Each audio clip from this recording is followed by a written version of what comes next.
옆 사람과 인사합니다. 예수님 안에서 좋은 일이 있습니다.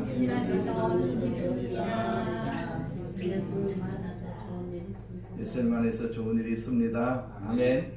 자, 앞에 있는 구호 우리 세 번 외칩니다. 나는 하늘의 복 땅의 복을 받았습니다. 나는 하늘의 복 땅의 복을 받았습니다. 나는 하늘의 복 땅의 복을 받았습니다. 아멘. 좋으신 하나님 아버지, 우리에게 하늘의 복을 주심을 감사합니다. 땅의 복도 주심을 감사합니다. 이 땅에 살면서 하나님 어려움 당하지 않게 하여 주옵시고 주님의 이름으로 모든 범사가 다 형통할 수 있도록 축복하심을 감사합니다. 우리가 다 복받은 자가 오늘 이렇게 주의 말씀을 같이 묵상합니다.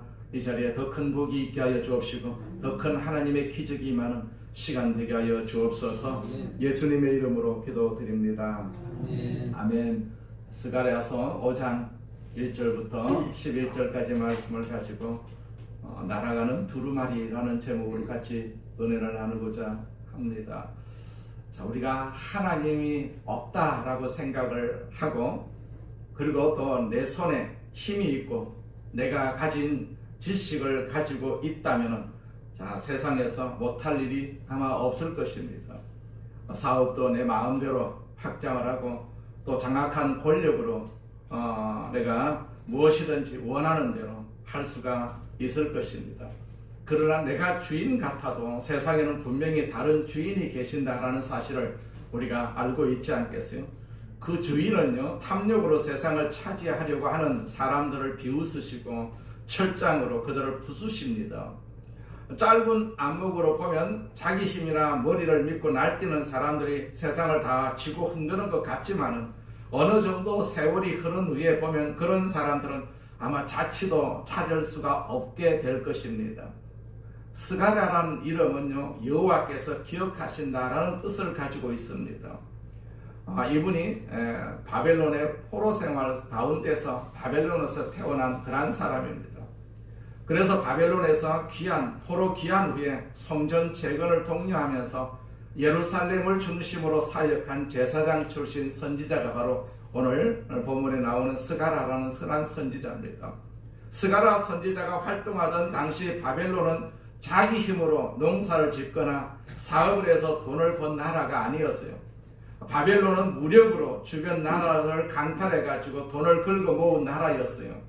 그 바벨론이 망하고 새롭게 등장한 나라가 페르시아라는 나라인데, 그 메데와 바사라는 나라인데, 그 나라도 마찬가지입니다. 계속해서 이렇게 힘을 써가지고 나라를 부강하게 하는 그런 나라였습니다. 자신들이 장악한 권력으로 상권을 잡아서 큰 돈을 벌었고 약한 나라들을 강탈해서 부를 축적한 나라들입니다. 또 바벨론이라는 나라, 페르시아라는 나라, 바로 메데와 바사가 그러한 나라였어요. 그러다 보니까 세상의 모든 사람들이 이제 한탕주의와 허영에 빠집니다. 하나님 앞에 성실하고 정직하게 살려고 하는 사람들을 바보 취급을 합니다. 오히려 거짓말과 도둑질로 성공한 사람은 축겨 세우는 현상이 벌어지게 됩니다. 그런 상황에서 하나님은 하늘을 나는 큰 두루마리의 환상을 보여주십니다. 그 두루마리는 하나님의 저주가 담겨 있어요. 저주가 담겨 있습니다. 율법이 기록된 두루마리 책을 가리킵니다. 이 환상은 하나님이 세상을 정의로 심판하실 것을 보여주는 그러한 두루마리입니다. 날아가는 두루마리가 있더라라고 기록을 하고 있습니다.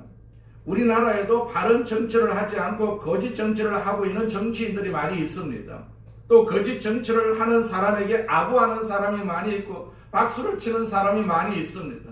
그런 사람들이 올바른 정권이 세워지게 되면 여러 곤욕을 치르는 모습을 보게 될 것입니다. 반드시 이 나라는 정의와 공의로 세워지는 그런 나라가 되기를 우리는 간절히 소망하고 기도해야 될 줄로 믿습니다. 이런 사람들을 통해 가지고 짧은 안목으로 악하게 아첨하고 세상적인 방법을 쓰는 사람들이 성공하는 것 같지만은 영구적으로는 그렇지 않다는 사실을 우리는 알게 될 것입니다. 결국 모든 일은 하나님의 말씀, 즉 성경의 원리대로 움직이게 된다라는 얘기입니다. 거짓으로 출세한 사람, 거짓으로 사업을 일구는 사람은 나중에는 그 거짓이 올무가 되어가지고 망하게 될 수밖에 없다는 것이죠. 거짓으로 성공한 사람은 절대로 세상에 없습니다. 세상은 하나님의 말씀으로 이렇게 이루어지고 또 이루어지게 되어 있다는 사실도 너무나도 잘 알고 있지 않겠어요? 지금은 우리가 거짓말하는 사람들이 성공한 것 같고 또 거짓으로 정치해서 머리가 되는 그런 사람들이 있다 할지라도 우리가 절대로 거기에 대해서 우리가 관심을 가질 이유가 없습니다. 하나님께서 언젠가는 그런 사람, 그렇게 사업한 사람, 그렇게 세운 사람을 반드시 하나님께서 제거해 주신다라는 사실도 우리는 기억해야 될 줄로 믿습니다. 자, 오늘 성경에서 보면 첫째로 하늘을 나는 두루마리가 있더라 라고 기록을 하고 있어요. 1절과 2절 말씀을 봅니다. 내가 다시 눈을 들어 본즉 날아가는 두루마리가 있더라. 그가 내게 묻되 네가 무엇을 보느냐 하기로 내가 대답하되 날아가는 두루마리를 보나이다. 그 길이가 20규빗이요 넓이가 10규빗이니이다. 자, 우리는 땅이 영원하다라고 생각을 합니다. 그래서 다른 것은 몰라도 땅을 많이 가지고 있어야만이 영구적인 부자가 될 수가 있다라고 생각을 합니다. 그러나 영원한 것은 오직 한 가지, 하나님 말씀밖에 없습니다. 스가랴는 하늘을 날아가는 한 두루마리를 보게 됩니다. 그 두루마리는 사람이 손들어서 읽을 수 있는 작은 것이 아니고요, 하늘을 나는 양탄자처럼 큰 두루마리였습니다. 그 크기가 길이가 9m입니다. 넓이가 4.5m가 되는 그런 아주 큰 두루마리입니다. 그 3절을 보십시오. 그가 내게 이르되 이는 온 땅 위에 내리는 저주라. 도둑질하는 자는 그 이쪽 글대로 끊어지고 맹세하는 자는 저쪽 글대로 끊어지리라 하니, 쉬운 성경으로 읽으면 이렇습니다. 천사가 내게 말하였다. 그 안에 쓰여있는 저주가 온 땅에 내릴 것이다. 왜냐하면 도둑질한 사람들이 아무도 아직까지 벌을 받지 않고 거짓 맹세를 일삼던 사람들이 아직도 벌을 받지 않고 있기 때문이다. 그렇게 말씀하고 계십니다. 두루마리 이쪽과 저쪽에 글이 기록이 되어 있는데 이쪽에는 도둑질하는 자에 대한 저주 그 계명이 적혀져 있고 저쪽에는 거짓으로 맹세하는 자에 대한 저주의 계명이 기록이 되어 있다라는 얘기죠. 다시 말해서 이것은 하나님의 말씀이 기록된 두루마리입니다. 이 두루마리가 하늘을 날고 있다는 것, 곧 여기에 기록된 대로 온 세상을 심판하시겠다라는 그런 뜻이거든요. 말씀대로 된다라는 사실을, 말씀대로 된다. 말씀은 1.1핵도 틀림이 없습니다. 우리는 잘 몰라도 하나님 말씀대로 이 세상을 이끌어가고 이 나라를 이끌어간다라는 사실을 우리는 기억을 할 필요가 있습니다. 지금까지 바벨론과 그 페르시아에서 출세하고 성공한 사람들은 전부 거짓말과 도둑질에 능한 사람이었어요. 하나님은 그렇게 정직하지 못한 방법으로 출세하고 돈 번 자들을 전부 골라서 율법의 말씀대로 심판을 하시겠다, 그렇게 말씀하십니다. 그러자 정직하고 성실한 자들은 축복해 주실 것이다, 그렇게 말씀하고 있는 것입니다. 이스라엘 백성들이 출애굽하기 전에도 이런 일이 있었지 않겠어요? 그때 세상은 전부 애굽 나라의 지배 아래 있었습니다. 애굽 사람들은 거짓말과 도둑질로 세상의 모든 좋은 것들을 누리고 살았어요. 반면에 하나님의 백성들은요, 그들에게 학대를 받으면서 비참하게 살았습니다. 그러나 모세가 말씀을 선포하니까 저주가 애굽 땅에 온 땅을 뒤덮기 시작을 하는 것을 볼 수가 있습니다. 모세의 말 한마디에 풍요를 보장해 주던 나일강이 피로 변했습니다. 개구리가 땅으로 올라오고 이와 파리와 메뚜기와 우박이 사람들을 공격을 합니다. 해가 빛을 잃어버리는 상상도 할 수가 없는 재앙이 일어납니다. 그리고 결국에는 애굽의 모든 장자가 죽는 피그까지 벌어졌지 않겠습니까? 그러나 이스라엘 백성에게는 그러한 재앙들이 전혀 임하지 않았습니다. 천지가 어둠에 빠졌을 때도 이스라엘 백성이 있는 곳에는 빛이 있었어요. 애굽의 장자들이 모두가 다 죽었을 때도 이스라엘 아들들은요, 한 명도 죽지도 않았습니다. 하나님이 지금 스가랴에게 두루마리 환상을 보여주시는 데에는 그 같은 말씀의 능력을 다시 한번 나타내시겠다는 그러한 뜻이 있습니다. 지금까지 악하고 힘센 자들이 세상의 온갖 좋은 것들을 빼앗고 차지하도록 내버려 두셨지만은 말씀이 선포되는 그 순간부터 저주로 온 세상을 덮으시겠다, 그렇게 말씀을 하십니다. 남의 소유를 조금이라도 탐낸 자들이나 거짓말에서 출세한 자들은 전부 골라서 심판을 하실 것이다, 그렇게 말씀하십니다. 반대로 하나님만 의지하면서 정직하게 또 겸손하게 살아온 자들에게는 특별한 구원을 베푸실 것이다 라고 말씀합니다. 그렇게 되면 믿지 않는 자들도 세상의 주인이 따로 계심을 그때서야 알 수밖에 없지 않겠습니까? 이스라엘 땅에 그 아합이라는 왕이 있었습니다. 그 아합 왕은요, 하나님을 두려워하지 않는 사람이었어요. 아합 왕은 이세벨이라는 이방 제사장의 딸과 결혼해서 하나님을 섬기는 자들을 핍박을 했습니다. 아합과 이스라엘 백성들은요, 인간적인 힘으로 얼마든지 잘 살 수가 있다라고 생각을 했어요. 그러나 재앙의 그림자가 하늘을 뒤덮으니까 3년 반 동안 그 땅에 비가 내리지 않았다라고 성경에서 기록하고 있습니다. 그리고 수많은 사람들이 그 기근으로 죽어갔습니다. 그때 엘리야가 나타났어요. 엘리야는 바알의 거짓 선지자들과 대결해서 하늘에 불을 불러왔고 큰 비가 쏟아지게 했습니다. 우리나라는 정치적으로, 경제적으로, 사회적으로 어려운 상황에 처해 있습니다. 이럴 때면 이스라엘의 대기근 때와 비교할 수 있을 만큼 큰 어려움이 지금 이 땅에 임하고 있습니다. 근로자들이 파업을 합니다. 많은 기업들이 어려움을 당할 수밖에 없지 않겠어요. 많은 청년들이 직장을 가지려고 하지도 않습니다. 그 이유가 무엇입니까? 결국은 탐욕 때문에 그러하다는, 탐욕 때문에. 하나님이 침묵하고 계시니까 그 존재를 무시합니다.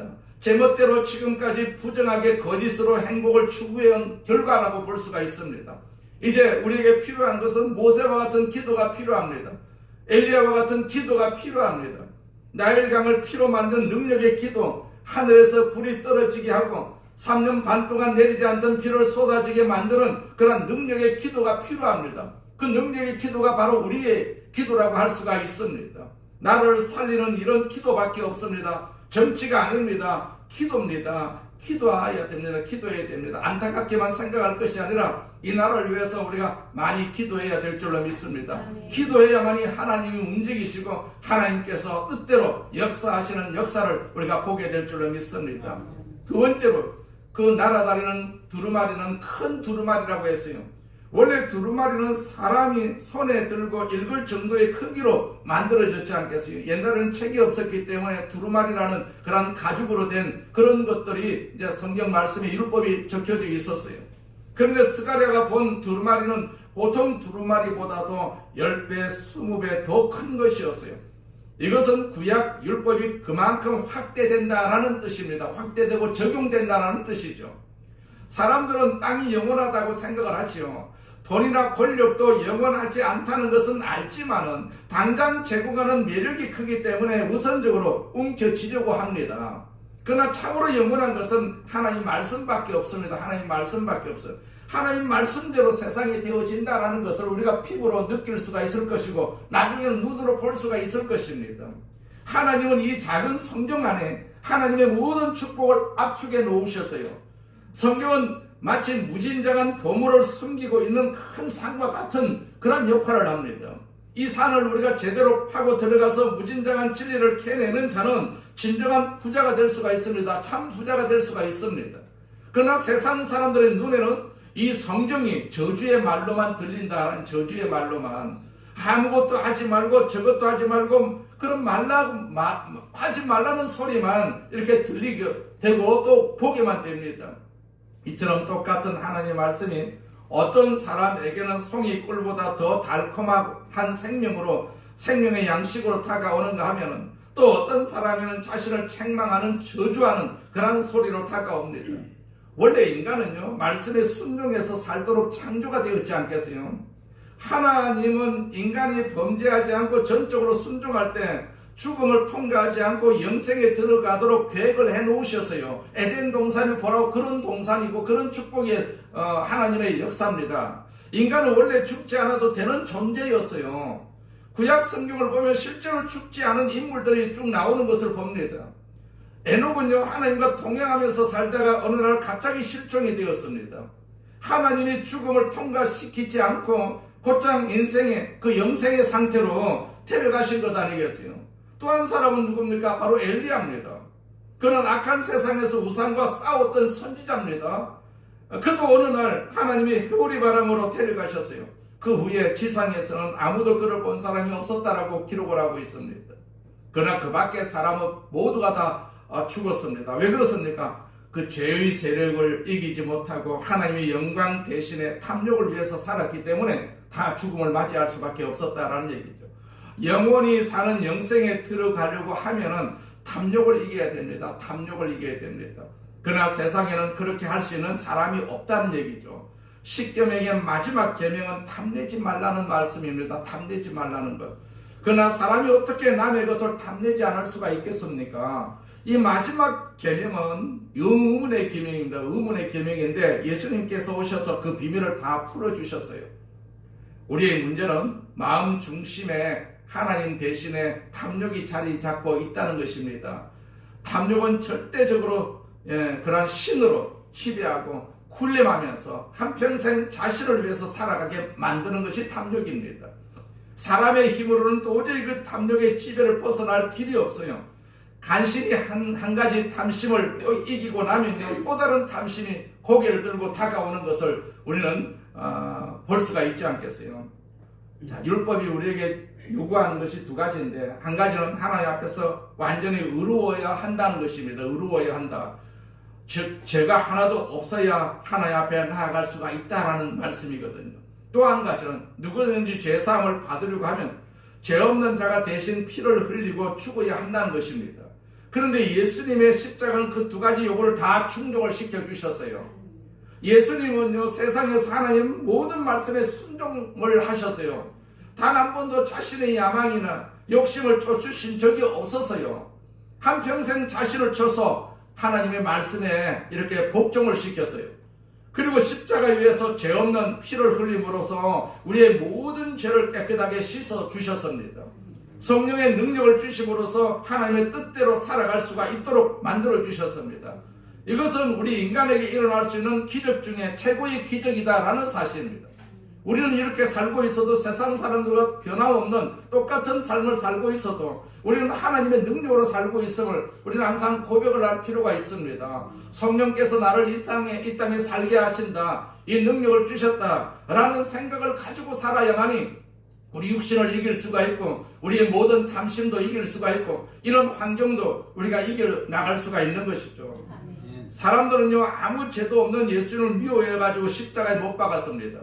십자가가 세워지기 전까지는 그들도 자신들이 얼마나 하나님을 싫어하고 증오하는지 깨닫지를 못했어요. 그런데 예수님이 오셔서 스스로 하나님의 아들이라고 주장하고 하나님의 뜻을 선포하시자 그 증오가 선명하게 노출되어 버렸던 것 아니겠습니까? 그래서 예수님을 죽인 것입니다. 예수님을 죽인 것입니다. 하나님이 오시게 되면 어떡합니까? 자기들의 삶이 다 들통날 수밖에 없기 때문에 그래서 예수님을 죽인 것입니다. 예수님을 죽인 것입니다. 그들이 얼마만큼 악하게 살았는지를 충분히 우리가 알 수가 있지 않겠어요?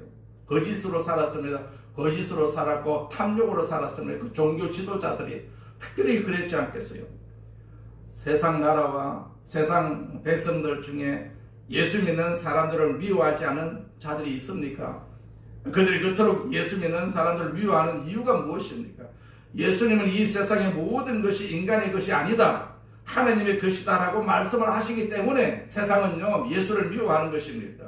내가 열심히 번 돈도 내 것이 아니라고 하시고 내가 열심히 노력해서 얻은 지혜도 내 것이 아니라고 하십니다. 결국 사람들은 자기 것을 하나님께 빼앗기기 싫어서 예수님을 십자가에 못 박아 버렸던 것입니다. 예수를 받아들인 사람은 변하게 되어 있어요. 변하게 되어 있습니다. 그것이 싫어서 사람들이 예수를 자꾸 거부합니다. 변화가 싫어서.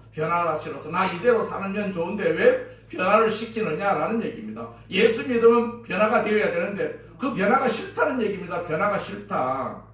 예수를 믿으면 자신이 그동안 하나님을 인정하지 않고 교만하게 살아왔다는 사실을 이제 인식할 수밖에 없지 않겠어요? 그 인식이 사람을 신음하게 만들고 통곡하게 만드는 것입니다. 죄에 대한 이 인식은 신앙생활을 하면 할수록 점점 더 예민해지고 구체화될 수밖에 없어요. 그래서 아주 작은 교만도, 아주 작은 생각도 심한 고통을 느낄 수밖에 없는 것이죠. 옛날에는 율법이 작은 두루마리에 빽빽하게 적혀 있어서 읽기도 힘들었습니다. 읽어도 무슨 말인지 모르는 부분들이 굉장히 많이 있었어요. 그런데 이제는 성령이 그것을 대형 화면에 이렇게 띄워서 보여주시고 있습니다. 오늘 말씀에 사람들은 그 큰 화면에 자기의 내면이 전부 드러나는 것을 보면서 충격을 받은 것입니다. 전에는 나는 법 없이도 살 사람이다 라고 생각을 했습니다. 그러나 그 화면을 보고 나서는 내가 저렇게 악한 사람이었구나 하면서 가슴을 칠 수밖에 없다는 얘기죠. 사람들은 멀쩡히 밥 잘 먹고 회사 잘 다니는 것은 그 율법의 화면을 보지 못했기 때문이죠. 성경을 보지 못했기 때문입니다. 그 화면을 본 사람은 큰 충격에 빠질 수밖에 없습니다. 나를 치료해 주시옵소서 이렇게 부르짖을 수밖에 없습니다. 이처럼 그리스도의 십자가와 성령의 조명으로 확대된 율법은 과거에는 죄라고 생각하지 못했던 것들이 우리 속에 숨겨져 있는 동기까지 낱낱이 드러날 수밖에 없다는 얘기입니다. 우리가 예수 믿기 전에 내가 무슨 죄가 있어서 죄인이라고 그럴까? 우리가 그렇게 생각하지 않겠어요? 내가 죄인이 아니다 그렇게 말합니다. 특별한 형사적인 죄가 지었으면 죄인이라 하지만은 그런 죄를 지었지 않는데 왜 나를 죄인이라고 하느냐? 그러나 우리가 성경을 보기 시작하니까 모두가 다 죄인이더라는 얘기입니다. 나도 그때 죄인이었다라는 사실을 깨닫게 되지 않겠어요? 하나님이 원하시는 것은 우리가 몸을 가진 채로 자발적으로 순종하는 것입니다. 순종하는 것. 이 두루마리는요, 우리가 자발적으로 탐욕을 누르고 천사처럼 순종하기를 요구하는 것입니다. 그 말씀입니다. 그리고 끝끝내 탐욕을 쫓아 사는 자들에게는 반드시 저주가 있다라고 선언하는 것이 바로 오늘 여기에 나오는 두루마리의 말씀이다라는 사실이죠. 세 번째로 보면 도둑질과 거짓 맹세를 지적하는 두루마리입니다. 이 두루마리는 그 많고 많은 죄 중에 왜 하필 도둑질과 거짓 맹세를 지적하고 있을까요? 그 당시에는 성공한 사람들은 전부가 다 도둑질과 거짓말로 그 성공을 얻은 자들이었기 때문에 그러하다라는 얘기죠. 3절과 4절 말씀 봅니다. 그가 내게 이르되 이는 온 땅 위에 내리는 저주라. 도둑질하는 자는 그 이쪽 글대로 끊어지고 맹세하는 자는 저쪽 글대로 끊어지리라 하니 만군의 여호와께서 이르시되 내가 이것을 보냈나니 도둑의 집에도 들어가며 내 이름을 가리켜 망령되이 맹세하는 자의 집에도 들어가서 그 집에 머무르며 그 집을 나무와 돌과 아울러 사르리라 하셨느니라 하니라. 하느님이 정죄하시는 죄인들이 누굽니까? 이방인이든 유대인이든 세상에서 인간적인 방법으로 성공한 사람들은 전부 여기에 해당하는 사람들이거든요. 그 당시 전 세계를 지배했던 정신이 바로 팽창주의였습니다. 팽창주의. 바벨론은 힘만 있으면 법이나 질서는 얼마든지 무시한 채로 마음대로 세상을 차지할 수가 있다라고 생각을 했어요. 그래서 옆에 있는 모든 나라를 다 정복하려고 애를 썼지 않겠어요? 페르시아도 마찬가지고 마케도니아도 마찬가지고 로마도 그 본질은 전부 한없이 팽창하자, 땅끝까지 정복을 하자. 그들은 자기 힘으로 정당하게 세상을 정복했다고 주장을 하지만은 실제로는 도둑질한 자들이죠. 거짓으로 맹세한 자들이었습니다. 유다가 바벨론에 망한 이유가 무엇입니까? 바로 이 팽창주의에 오염이 되었기 때문에 바벨론에게 망한 것입니다. 더 커지기 위해서 하나님의 율법을 폐기해버리고 자신들도 팽창주의로 밀고 나가다가 망한 것입니다. 이웃 나라의 본을 보다가.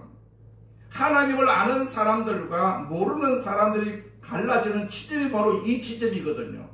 하나님을 모르는 사람은 한없이 높아지려고 하고 한없이 많이 가지려고 하고 한없이 그 영향력을 넓히려고 합니다. 넓히려고. 돈 벌 기회만 있으면 어떻게 해서든지 움켜쥐려고 합니다. 증권 투자가 유망해 보이게 되면요, 그리로 달려가고 부동산 투기가 유망해 보이면 그리로 달려갑니다. 어느 유명한 학원에 보내면 좋은 대학에 간다는 말이 들리게 되면 무슨 수를 쓰서라도 애들을 그 학원에 보내는 것을 볼 수가 있지 않겠어요?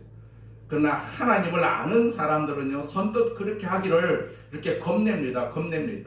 내가 이렇게 한없이 관심 범위를 넓히다가 하나님의 은혜를 놓칠지도 모른다. 이런 생각을 해서 얼마든지 돈 벌 수가 있고 더 성공할 수가 있는데도 불구하고 인간적인 방법을 쓰지 않고 하나님을 기다립니다. 하나님은 이런 사람들을 사랑하시고 존귀하게 여기신다라는 사실입니다. 우리는 세상으로부터 존귀함을 얻는 것이 아니라 우리는 하나님으로부터 존귀함을 얻어야 됩니다. 우리는 세상에서 성공하는 것이 아니라 하나님 앞에서 우리가 성공을 해야 됩니다. 그것만 있으면 다른 것들은 좀 부족해도 상관이 없습니다. 우리가 이 땅에서 영원히 살면 이 땅에 우리가 피 터지로 살아야 되죠. 온갖 수단과 방법을 다 동원해가지고 살아야 되겠지만은 우리 이 땅이 전부가 아니다라는 사실을 너무나도 잘 알고 있지 않겠어요? 이 세상은요, 지진이 일어나서 뭐 이렇게 건물들이 무너지듯이요, 이 세상, 이 지구는 무너진다라고 성경에서 말씀하고 있습니다. 말씀하고 있습니다. 그렇기 때문에 무너지는 이 세상을 붙잡고 살게 되면 나도 무너질 수밖에 없기 때문에 무너질 이 세상을 우리가 바라보고 붙잡고 사는 것이 아니라 저 천국을 바라보면서 우리가 살아갈 필요가 있습니다. 하나님이 우리에게 천국을 주셨어요. 천국을 주셨어요. 너희는 천국에 들어올 사람이다라고 아예 그냥 인을 쳐주셨기 때문에 우리는 열심히 천국을 바라보면서 세상을 살아야 될 줄로 믿습니다. 세상은 차츰차츰 살기 싫은 나라가 됩니다. 살기 좋은 나라가 되는 역사는 이제 없어요. 전에는 좋았지만 지금 앞으로는 살기가 굉장히 힘든 세상일 수밖에 없습니다. 그렇기 때문에 살기 힘든 세상을 우리가 소망하면서 살 것이 아니라 살기 좋은 하나님 나라 천국을 우리가 소망하면서 살아야 될 줄로 믿습니다. 유다 백성들이요, 성전 건축을 등한히 한 이유가 있었어요. 그들은 성전을 짓는다고 해서 무슨 이익이 생기지 않는다는 것을 알고 있었어요. 넓은 바벨론이라는 세상을 경험을 해보니까 세상에서 크게 돈 벌고 성공하는 사람들도 많았고 출세하고 성공할 수 있는 길도 아주 많았다는 사실을 70년 동안 포로 생활을 하면서 알게 된 것입니다. 그런데 어떻게 구석에 틀어박혀가지고 성전만 짓고 있을 것이냐, 예배만 드리고 살 것이냐, 세상에서는 현재 가진 것에 만족하지 않고 한없이 평창하고 뻗어나가려고 하는 사람들을 유능하다고 인정을 해주지 않겠어요? 지금까지 우리나라 사람들을 지배했던 정신도 바로 이런 팽창주의였다라고 볼 수가 있습니다. 무엇이든지 많을수록 넓을수록 좋다고 생각을 합니다. 그것이 하나님의 축복이라고 생각을 했어요. 그래서 교회도 자꾸 넓히고 집도 자꾸 넓히고 회사도 자꾸 넓혔습니다. 그러나 그렇게 한없이 넓히고 키우다 보면 중요한 것을 잃게 마련이고 다른 사람들의 존재를 놓치게 마련입니다. 하나님이 주신 것에 만족하지 않고 끝없이 욕심을 부리고 끝없이 팽창하고 끝없이 높아지려고 하는 것은 도둑정신이고 하나님을 무시하는 태도다라는 사실이죠. 사람의 욕심이 얼마나 큰지 보십시오. 스가랴가 7번째로 본 그 환상은 에바 가운데 앉은 여인이었다라고 기록을 하고 있어요. 7절 보십시오. 이에 에바 가운데에는 한 여인이 앉았느니라. 여기에서 에바는요, 가루의 부피를 재는 도구로서 사람이 들어갈 수 있을 정도의 큰 통입니다. 큰 통. 쌀을 보관하는 디주와 같은 것입니다. 옛날에는 쌀을 이렇게 대청에다가 보관하는 디주가 있었지 않겠어요? 디주와 같은 것입니다. 이것은 인간의 탐욕을 보여주는 환상입니다. 지금까지 스가랴는 사람들이 왜 하나님께 열심을 내지 않고 정력적으로 사는지 알지를 못했어요. 그런데 환상을 딱 보니까 큰 통에 여자가 앉아있는 것이 원인이었어요. 여자가. 이 여자는 인간의 욕심을 상징합니다. 인간의 욕심을 상징합니다. 여자를 여기에 등장을 시킨 것은 아름다움 때문일 것입니다. 아름다운 여자가 유혹하며 이기기 힘든 것처럼 탐욕은요, 인간의 마음속 깊은 곳에 숨어서 모든 것을 다 조정을 합니다. 에바는 죄를 짓는 그릇인 동시에 사람들의 마음속에 있는 끝없는 욕망의 크기를 보여주는 상징입니다. 사람들의 마음속에 있는 욕심은 이런 에바로도 다 측량할 수 없을 만큼 무한하다라는 얘기죠. 그리고 그 안에는 악한 방법으로 성공한 자들의 유혹이 들어가 있어요. 그러나 때가 이르면 어떻게 하십니까? 8절에 보니까 그가 이르되 이는 악이라 하고 그 여인을 에바 속으로 던져놓고 납조각을 에바 아기 위에 던져 덮더라. 자, 천사는 그 여자를 에바 안에, 통 안에 던져놓고 무거운 납덩어리를 가지고 밀봉해 버렸어요. 마치 우리 하나님은 방사하는 걸 밀봉하듯이 낙으로 밀봉해 버리는 것입니다. 이 끝없는 탐욕은 방사능보다도 더 위험하다는 얘기죠. 사람들이 증권에 빠지고 부동산에 빠지는 것은 다 이 탐욕의 방사능에 노출되었기 때문에 그러하다는 얘기죠. 이 여인의 유혹에 노출되는 것입니다. 이 여인의 유혹에. 이 여인은 절대 우리를 가만히 내버려 두지 않고 끝없이 욕심을 따라가게 만드는 것입니다. 돈이 보이는 것으로 쫓아다니게 만듭니다. 그러므로 우리는 욕망을 방사능보다도 더 조심스럽게 다루어야 할 필요가 있습니다. 통 안에 가두고 납으로 밀봉한 후에 땅속 깊이 파묻어 버린다라고 말씀하고 있어요. 일단 이 여자가 밖에 나오게 되면 우리의 삶을 완전히 토초와 버리게 되는 것이기 때문에 그 여인이 나오지 못하도록 밀봉을 해야 된다는 얘기입니다. 우리가 탐욕을 가지고 있게 되면 그 탐욕이 우리를 망하게 만든다는 얘기예요. 망하게 만든다. 천국을 들어가지 못하게도 할 수도 있다는 얘기입니다. 네 번째로 우리가 이 세상을 살리는 것은 성전밖에 없습니다. 교회밖에 없습니다. 우리가 세상을 바라볼 때 우리에게는 소망이 없어요. 모든 사람이 탐욕에 취해가지고 멸망의 길로 나아가고 있기 때문에 그러하다라는 얘기입니다. 그대로 내버려 두기에는 다 함께 망할 수밖에 없습니다. 함께 망할 수밖에 없습니다. 그런데 하나님은 이 세상이 망하지 않도록 막을 방법을 주셨어요. 그것은 교회에서 영적 부흥이 일어나는 것이고 또 회개의 운동이 일어나는 것입니다.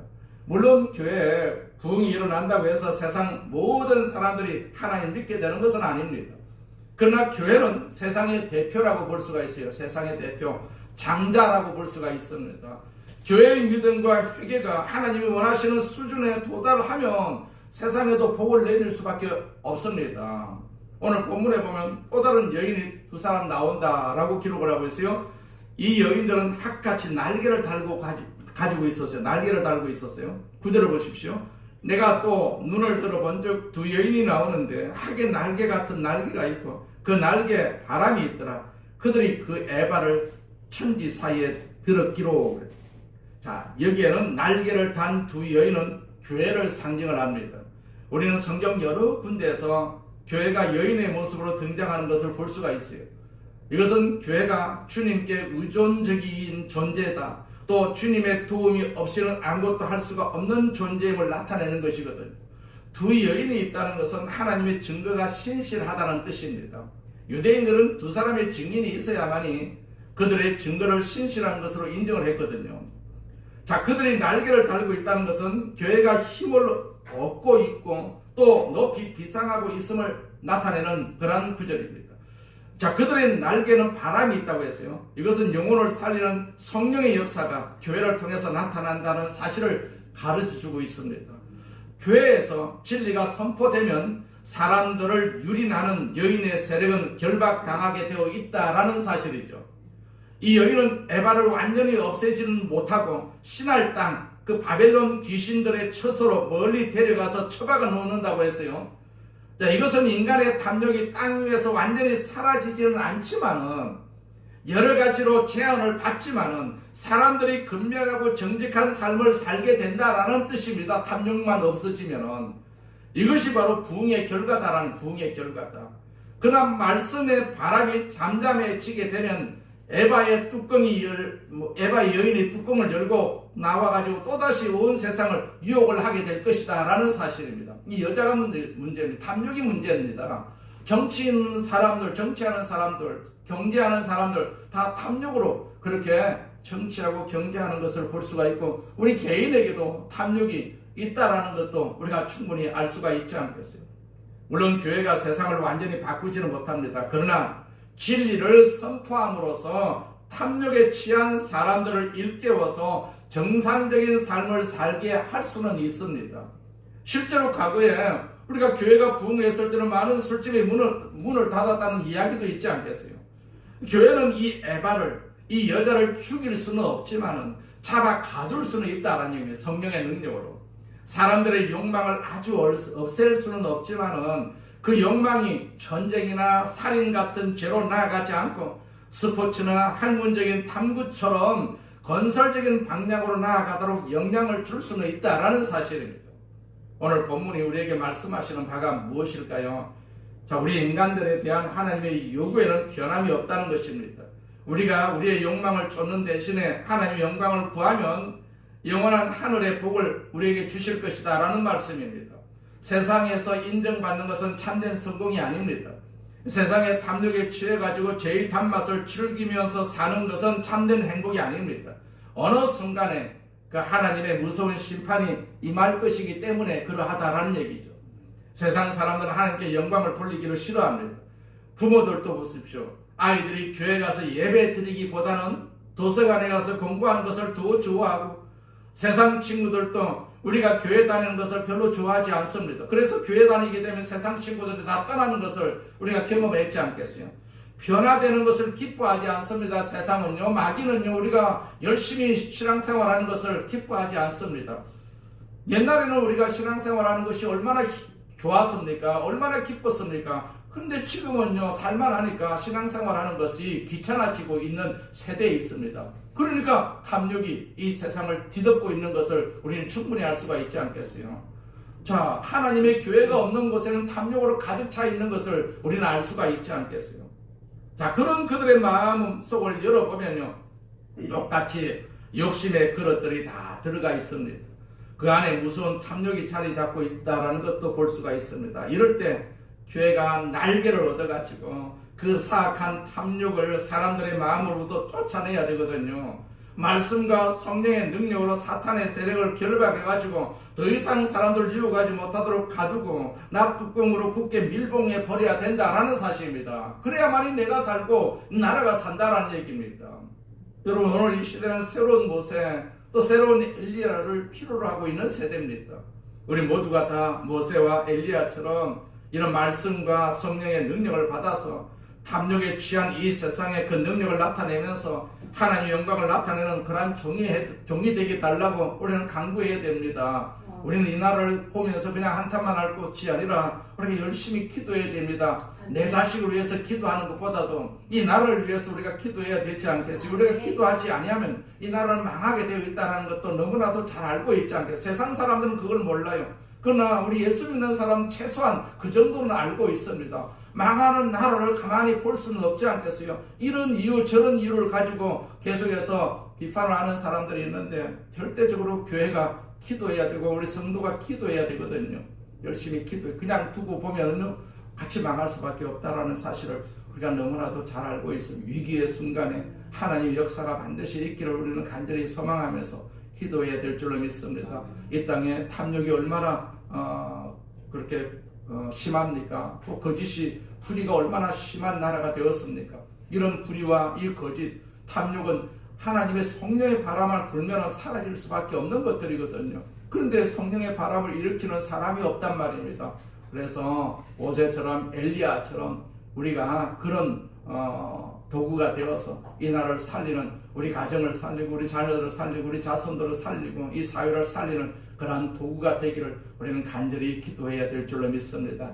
내가 하는 그러한 작은 기도라도 하나님 우리의 숨소리까지도 다 들으신다라고 말씀을 하셨어요. 내 기도가 무슨 힘이 있을까 그렇게 생각하지 마시고 내 기도도 하나님께서 다 들으신다라는 사실을 기억을 하시고 열심히 우리는 기도해야 될 줄로 믿습니다. 우리는 기도의 도구입니다. 기도의 도구. 쉬지 말고 기도하라고 말씀을 하셨어요. 그렇기 때문에 우리가 쉬지 않고 늘 기도하시는 그러한 도구가 되시기를 주의 이름으로 축원을 드립니다. 전능하신 하나님 아버지 감사합니다. 하나님께서 우리를 택하여 주셔서 하나님 아버지 우리 가정을 위해서, 자녀를 위해서, 자손을 위해서 기도하는 도구로 세워주시고 또 나라와 민족을 위해서 기도하고 이 세상을 위해서 기도하는 도구로 세워주심을 감사합니다. 이 기도를 쉬는 일이 없게 하여 주옵시고 기도가 쉬니까 탐욕이 세상을 뒤덮고 있다라는 사실을 너무나도 잘 알고 있습니다. 이 탐욕을 가두는 그런 역할이 바로 교회고 우리 성도들인 줄로 믿사오니 하나님 열심히 기도해서 이 나라가 정상적인 나라가 되게 하여 주옵시고 하나님께서 사랑하시고 복을 주시는 그러한 나라 되기를 간절히 소망하는 저희들 되게 하여 주옵소서. 기도하는 저희들 되게 하여 주옵소서. 예수님의 이름으로 기도드립니다. 아멘. 우리 말씀을 생각하시면서 통성으로 기도하겠습니다. 할렐루야. 전능하신 하나님 아버지 감사합니다. 하나님 영광을 받으시옵소서. 우리 아버지 하나님께서 우리를 사랑하심을 감사합니다. 우리를 축복하심을 감사합니다. 하늘나라의 귀한 도구로 삼아주시고 이 땅을 위해서 이 나라를 위해서 기도할 수 있는 하나님의 능력을 주심을 감사합니다. 우리가 기도하지 않으면 이 나라를 망할 수밖에 없습니다. 세상은 망할 수밖에 없습니다. 하나님 아버지 우리가 열심히 기도해서 이 세상을 든든히 세우고 이 나라를 아버지 세우는 그러한 역사가 있게 하여 주시옵소서. 하나님 아버지 우리 자녀들을 위해서 기도합니다. 우리 자손들을 위해서 기도합니다. 하나님 아버지 저들이 다 믿음 생활 잘하게 하여 주시고 기도하는 도구로 삼아주셔서 저들을 통해서 나라를 세우고 저들을 통해서 세상을 바르게 하는 역할을 감당할 수 있도록 주께 말씀에서 인도하여 주시옵소서. 오 전능하신 하나님 아버지 감사합니다. 우리를 사랑하심을 감사합니다. 우리에게 관심을 가지시고 오늘 이 자리에 성령으로 오셔서 같이 계심을 감사합니다. 주님으로 영광을 받으시옵소서. 우리는 다 주님의 자녀입니다. 우리를 택하여 주셔서 이렇게 하나님의 역사 가운데 살게 하여 주심을 감사합니다. 하나님의 능력 가운데 살게 하여 주심을 감사합니다. 악한 마귀는 따라갈지어다, 악한 유혹은 따라갈지어다, 악한 탐심은 따라갈지어다. 하나님께서 선한 마음을 우리에게 주셔서 선이 이 땅을 지배하고 우리를 지배하고 그래서 하나님 나라를 세우는 귀한 도구로 쓰임받을 수 있도록 우리를 사용하여 주시옵소서. 우리를 축복하여 주시옵소서. 악의 세력 따라갈지어다, 악의 역사는 다 따라갈지어다. 하나님의 선한 역사가, 성령의 역사가 이 땅에 우리 가운데 넘치도록 임하여 주시옵소서. 감사하며 예수님의 이름으로 기도드립니다. 아멘. 아프신 분은 아픈 곳에 손 얹고 기도합니다. 문제가 있으시면 가슴에 손 얹고 기도하겠습니다.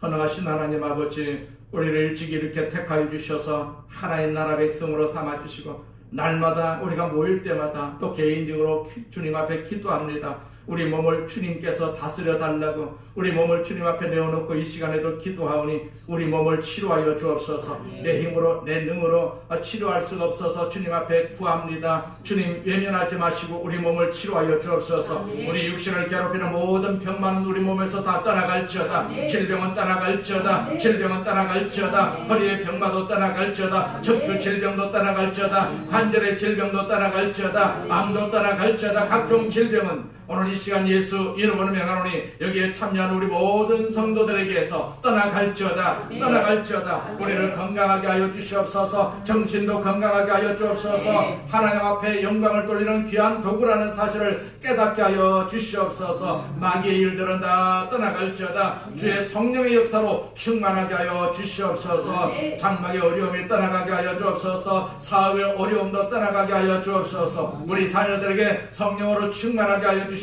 주의 뜻을 이루어 드리는 귀한 자녀로 성장할 수 있도록 살아갈 수 있도록 축복하여 주시옵소서. 그 가정에 하나님의 역사가 있게 하여 주옵시고 그 직장에 하나님의 역사가 있게 하여 주셔서 머리 되게 하여 주시옵소서. 머리 되게 하여 주시옵소서. 우리 손자 손녀들을 위해서도 기도합니다. 저들의 믿음으로 온전한 믿음을 가지고 살아갈 수 있도록 주께서 도와주시옵소서. 하나님을 생각하게 하여 주옵소서. 성령으로 저들을 다스려 주셔서 지혜를 주셔서 하나님 아버지 앞에 영광을 돌리고 머리 되게 하여 주시옵소서. 우리를 사랑하심을 감사합니다. 우리를 축복하심을 감사합니다. 우리가 하나님 세상으로부터 욕듣지 않게 하여 주옵시고 머리가 되게 하여 주셔서 세상을 다스려 나가는 도구로 쓰임받게 하여 주시옵소서. 악의 세력은 떠나갈지어다. 죄의 세력도 떠나갈지어다. 하나님의 성령의 역사가 우리 가운데 넘치게 하여 주옵시고 아버지 우리 가정에 넘치게 하여 주옵시고 우리 사회에도 넘치도록 역사하여 주시옵소서.